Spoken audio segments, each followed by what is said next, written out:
সাতক্ষীরা আমার পিছনে যে পার্কটা আপনারা দেখতে পাচ্ছেন খুবই নিরিবিলি একটা পার্ক। তো সাতক্ষীরা রাজ্জাক পার্ক আজকে আপনার টোটালি সম্পূর্ণ দেখাবো। এরিয়াটা খুব বেশি বড় না, মানে অল্প এরিয়া। তো তার ভিতরে কিছু সুন্দর সুন্দর কিছু জায়গা আছে, সেগুলো আপনাদেরকে আমি দেখাবো। তো চলুন আমরা দেখি আজকে সাতক্ষীরা রাজ্জাক পার্ক। তো গাইজ দেখুন, আজকে আমাদের সাতক্ষীরা রাজ্জাক পার্ক আমার এই ভিডিওর মাধ্যমে আপনাদেরকে শেয়ার করে দেখাচ্ছে। দেখুন, তো সাতক্ষীরা রাজ্জাক পার্ক কিন্তু একটি অন্যতম রাজ্জাক পার্ক, সাতক্ষীরা জেলার মধ্যে একটি খ্যাতিসম্পন্ন।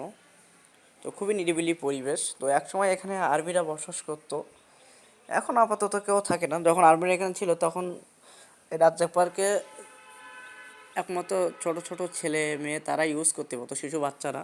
তাছাড়া অন্যকে এটা উপভোগ করতে পারতো না। তো আর্মিরা চলে যাওয়ার পর থেকে এখন সবাই এটা ইউজ করতে পারে, এটা সবার জন্য উন্মুক্ত। খুবই নিরিবিলি একটা পরিবেশ।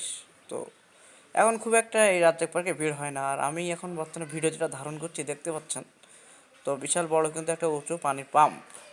তো এই রাজ্জাক পার্কের পাশেই কিন্তু একটা পানির ব্যবস্থা রয়েছে। তো সেটা আমি আর ভিডিওতে ধারণ করলাম। তো দেখুন, তো সাতক্ষীরা রাজ্জাক পার্কে আপনারা কেউ কোনো দিন এসেছেন কিনা বা এর আগে পূর্বে দেখেছেন কিনা সেটা আপনারা কমেন্টে জানাতে পারেন।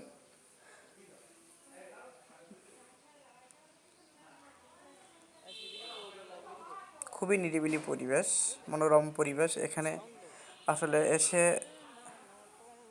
খুবই ভালো লাগবে, খুবই মনোরম পরিবেশ। আমার তো দেখেই খুব ভালো লাগলো, আমি অনেকক্ষণ এখানে ছিলাম। এত সুন্দর পরিবেশে কার না থাকতে ভালো লাগে, সবারই কিন্তু এই পরিবেশে থাকতে কিন্তু খুবই ভালো লাগে।